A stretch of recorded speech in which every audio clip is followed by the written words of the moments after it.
Et avec Apolline de Malherbe, vous ne ratez rien de la vie politique française.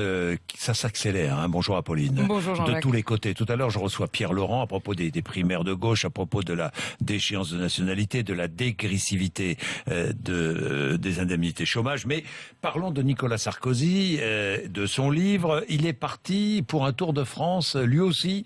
Décidément, tous les candidats à la primaire chez les Républicains font des tours de France.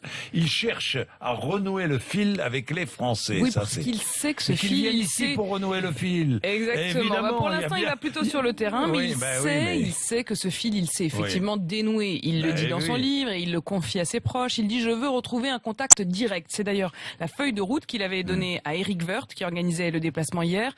Un déplacement type, comme il a promis d'en faire régulièrement. Hier, c'était dans une zone industrielle de Creil, dans l'Oise.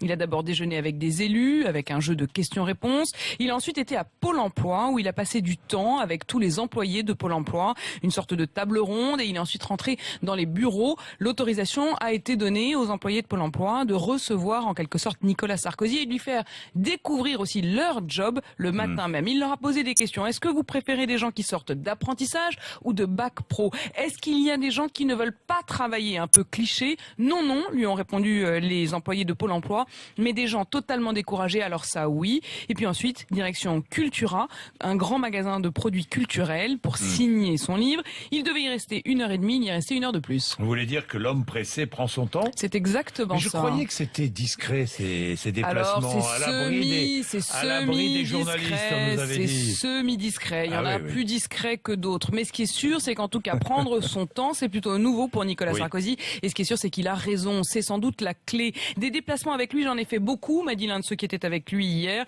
mais je ne l'ai pas reconnu. Ça n'était plus seulement automatique, mécanique. Un autre m'a dit, d'habitude c'est au pas de charge, mais là, il ne faisait pas tout le temps signe à ses collaborateurs qu'il était temps de partir. Bref, l'homme pressé qui donne le sentiment d'être là en coup de vent, de vouloir faire tout le plus vite possible pour pouvoir rentrer dardard. C'est peut-être ça, justement, qu'il avait fait perdre en 2012. Je voudrais vous raconter simplement la dernière journée de campagne de 2012.